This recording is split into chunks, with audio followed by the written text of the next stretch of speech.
Bonjour, je suis Aubryan euh, Damus, un professeur aux universités d'État d'Haïti de Quisqueya et de Sherbrooke. Dans le cadre des rencontres en créole de Victoria 2022, je vais vous présenter une communication intitulée La tolérance ontologique et épistémique d'une religion créole, le vaudou haïtien. En Haïti, le paysage religieux est pluriel. En effet, on y trouve des religions comme le vaudou, le catholicisme, le protestantisme, l'islam, l'organisation des témoins de Jéhovah, etc. Mis à part la religion ancestrale qu'est le vaudou, toutes ces structures religieuses importées sont par nature intolérantes du point de vue ontologique et épistémique. La tolérance ontologique et épistémique de la religion créole empêche ses pratiquants et ses pratiquantes de persécuter les personnes qui adhèrent aux autres doctrines religieuses. On peut émettre l'hypothèse que cette forme de tolérance contribue à la paix religieuse en Haïti, dans la proportion où les vaudouisants persécutés ne conjuguent pas le verbe se venger. Et il est difficile d'aborder la tolérance ontologique et épistémique sans penser en même temps l'intolérance des religions qui prétendent détenir le monopole de la vérité. Les religions importées font, toute proportion gardée, preuve d'intolérance ontologique et épistémique envers les pratiquants du vaudou lorsqu'elles manifestent une attitude irrespectueuse, méprisante et parfois violente envers les visions du monde et les systèmes de croyance de ces pratiquants. Cette intolérance peut se manifester sous forme d'exclusion sociale, de destruction de savoirs locaux et autochtones, des modes de pensée et d'action, de destruction identitaire, culturelle, physique, psychologique, etc. Les différentes campagnes anti-superstitieuses orchestrées par l'Église catholique et l'État, dont le vaudou a fait l'objet à l'époque coloniale française, notamment à partir du XVIIIe siècle, et après l'indépendance d'Haïti, en 1865, en 1890, en 1935 et en 1940, campagne des rejetés, sont des exemples d'intolérance ontologique et épistémique. On se demande pourquoi les vaudous, qui se fondent sur une pensée aux dimensions multiples, symboliques, magiques, techniques, rationnelles, médicales, religieuses, etc., et sur des ontologies relationnelles, est considéré par beaucoup de personnes comme un système de croyances et de superstitions arriérées. Dans les communautés rurales technomédicalement démunies, le vaudou en tant que système de soins joue un rôle non négligeable dans la durabilité humaine et écologique. Les vaudouisants ne coupent pas les arbres sacrés, contrairement aux protestants et aux catholiques. Et il faut rappeler que beaucoup de ces arbres ont été détruits par les néo-inquisitionnistes haïtiens et étrangers lors de la campagne des rejetés. Il s'agissait de chasser les esprits qui y ont élu domicile. Bien qu'ils soient injustement identifiés à des démons ou à des serviteurs du diable, et qu'ils soient accusés d'être à l'origine des problèmes d'Haïti, les vaudouisants n'ont jamais fait la guerre à l'État haïtien ni aux religieux protestants et catholiques intolérants. À la différence de ces derniers, qui s'accrochent à des différences identitaires pour nourrir leur violence multiséculaire, les vaudouisants fondent leur résistance non violente sur des identités communes. Ils s'interdisent de recourir aux attaques verbales, morales et psychologiques contre les persécuteurs. Ils ne nourrissent ni sentiment de haine, ni sentiment de vengeance à l'égard de leurs anciens bourreaux, c'est-à-dire les chrétiens, catholiques et protestants qui sont en quête de soins multidimensionnels, consultent en cachette des rongans et des mambots fort connus pour leur grande discrétion. Il est possible que leur grande tolérance envers les personnes qui les traitent comme des ennemis soit liée à la diversité religieuse interne et la relationnalité caractéristique de leurs propres pratiques.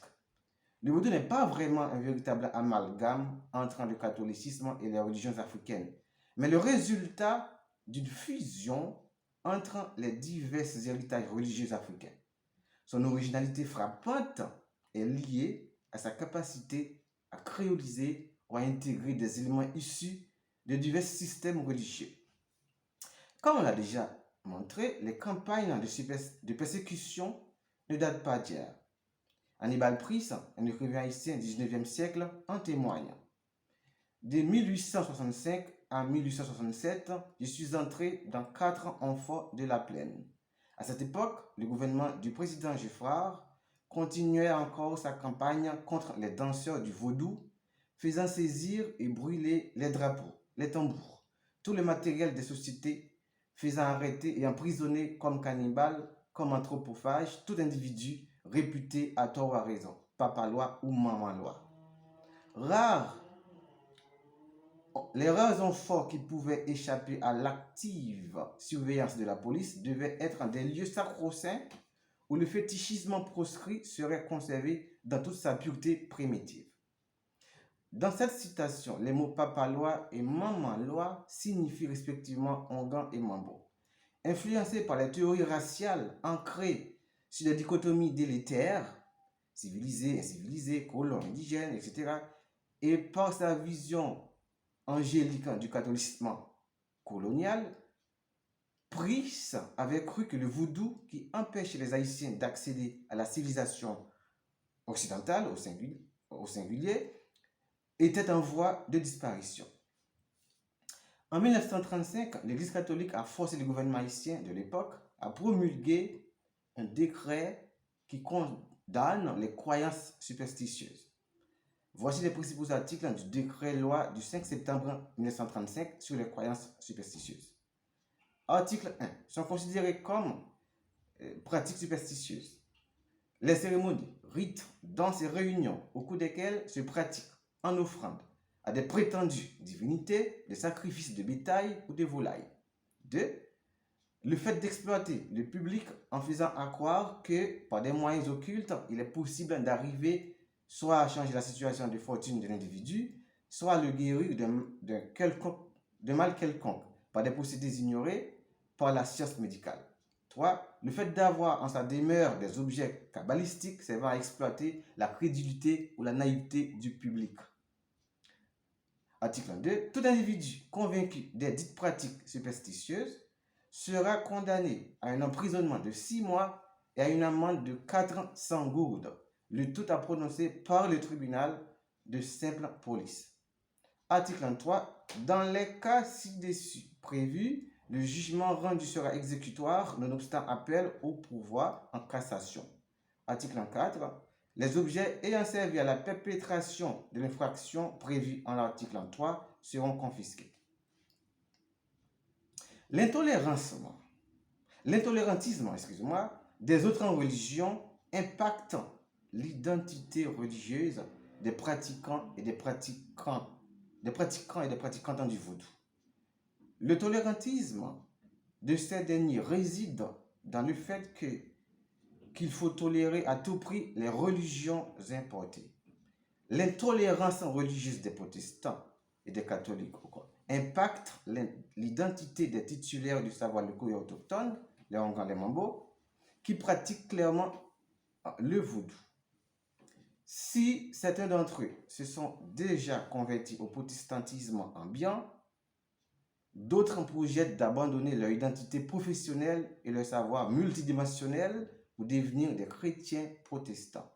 Pour illustrer l'idée du projet d'abandon professionnel exprimé, nous allons présenter le témoignage de Lona, une matrone Mambo qui rêve de devenir protestante. Elle dit n'avoir pas choisi le métier de Mambo. Elle pense que le vaudou est une religion du diable. Je suis devenu Mambo dès mon enfance, mais j'ai refusé d'exercer ce métier. J'en avais peur. Je dois quand même me convertir au protestantisme. Pourquoi tu as peur de ton métier? Ce n'est pas une bonne pratique, raconte-t-elle.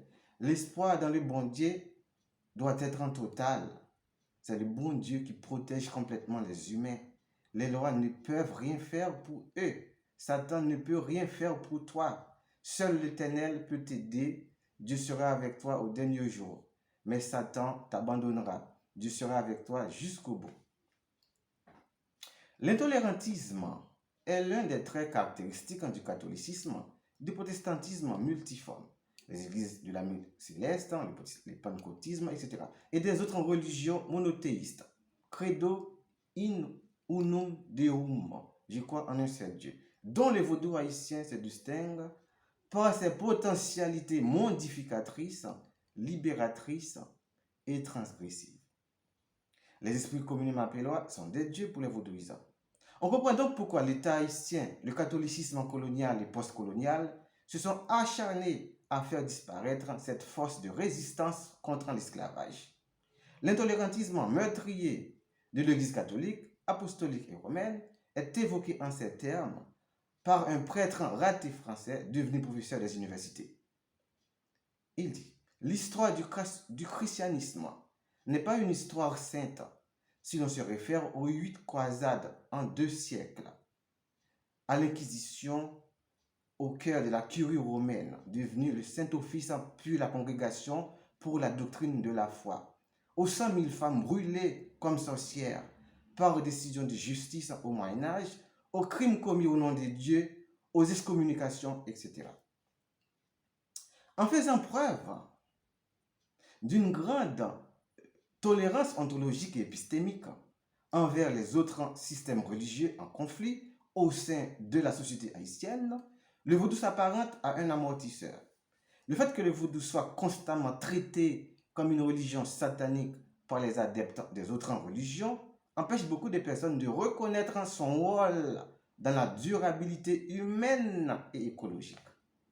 Créé par les esclaves africains dans la colonie française de Saint-Domingue, le vaudou haïtien est devenu un patrimoine religieux qui s'est plus ou moins mondialisé car beaucoup d'émigrés haïtiens l'ont emporté dans leur bagage culturel et religieux. Merci de votre attention.